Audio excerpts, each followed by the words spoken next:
উত্তর সিটি কর্পোরেশনের পরিশ্রমী প্রশাসক, এক সময়কার তুখোর ছাত্র যুব নেতা বিএনপি নেতা শফিকুল ইসলাম খান মিল্টন, ঢাকা উত্তর সিটি কর্পোরেশনের প্রধান নির্বাহী কর্মকর্তা, আঞ্চলিক কর্মকর্তা, উত্তর সিটি কর্পোরেশনের ম্যাজিস্ট্রেট, পুলিশ বিভাগের লোকজন, বিভিন্ন কর্মকর্তাবৃন্দ এবং প্রিয় সাংবাদিক ভাইয়েরা, আসসালামু আলাইকুম। বর্তমান যে স্থানটিতে আমরা দাঁড়িয়ে আছি এটি দিয়াবাড়ি মেট্রো রেল স্টেশনের নিচে।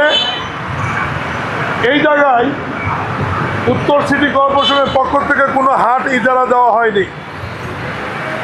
অতিরিক্ত বৃষ্টিপাতের কারণে হঠাৎ কিছু গরুর মালিক এখানে গরু নিয়ে এসে আশ্রয় নিয়েছিল।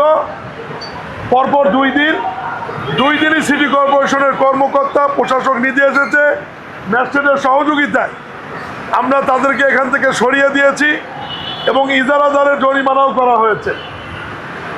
3 দিন আগেকার একটি ভিডিও সামাজিক যোগাযোগ মাধ্যমে সরিয়ে দিয়ে ভাইরাল করে সিটি কর্পোরেশন সরকারকে বিব্রত করার যে হীন চেষ্টা, এটার তীব্র নিন্দা এবং প্রতিবাদ জানাই। যারা এই ভিডিও করেছেন বা যারা বলেছেন তাদেরকে অনুরোধ করব যে আপনারা এখানে এসে সরজমিনে দেখে যান। এই অঞ্চলের দিয়াবাড়ির যে নির্দিষ্ট পশুর হাট, সেটা এখান থেকে ½ কিলোমিটার উত্তরে, যেখানে এখন গরু ক্রয় বিক্রয় বা পশু ক্রয় বিক্রয় চলছে।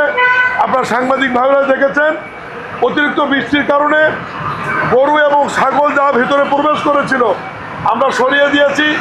জায়গাটি আমরা পরিষ্কার করে দিচ্ছি এবং দুই পাশে আমাদের সিটি কর্পোরেশনে এবং আইন শৃঙ্খলা লোকজন অবস্থান করবে।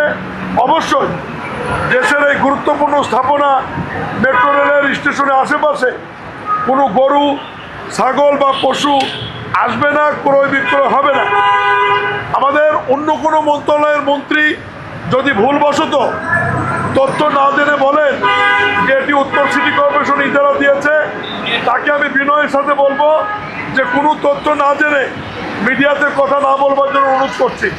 কারণ এটি উত্তর সিটি কর্পোরেশনের নির্ধারিত হাটও নয় এবং এটি উত্তর সিটি কর্পোরেশন ইজারাও দেয়নি এবং ইজারাদার এখান থেকে কোনো হাসিলও আদায় করেনি। পরপর 2 দিন আবারও বলছি, বৃষ্টির কারণে কিছু গ্রাহক এবং কিছু পশুর মালিক এই বৃষ্টির কারণে এখানে আশ্রয় নিয়েছিল। পরবর্তীতে আমরা সিটি কর্পোরেশনের পক্ষ থেকে তাদেরকে এখানে সরিয়ে দিয়েছি এবং ইতিমধ্যে এই জায়গাটি পরিষ্কারের কাজ চলছে এবং আজকে কেন ভবিষ্যতেও এখানে মেট্রো রেলের আশেপাশে কোনো স্টেশনেই কোনো হাট বা অহেতুক মেট্রো রেলের পরিবেশ বা পরিচ্ছন্নতা নষ্ট হবে, এ ধরনের কোনো কর্মকাণ্ড হবে না বলে আমরা সিটি কর্পোরেশনের পক্ষ থেকে নিশ্চয়তা দিচ্ছি এবং আশ্বস্ত করছি।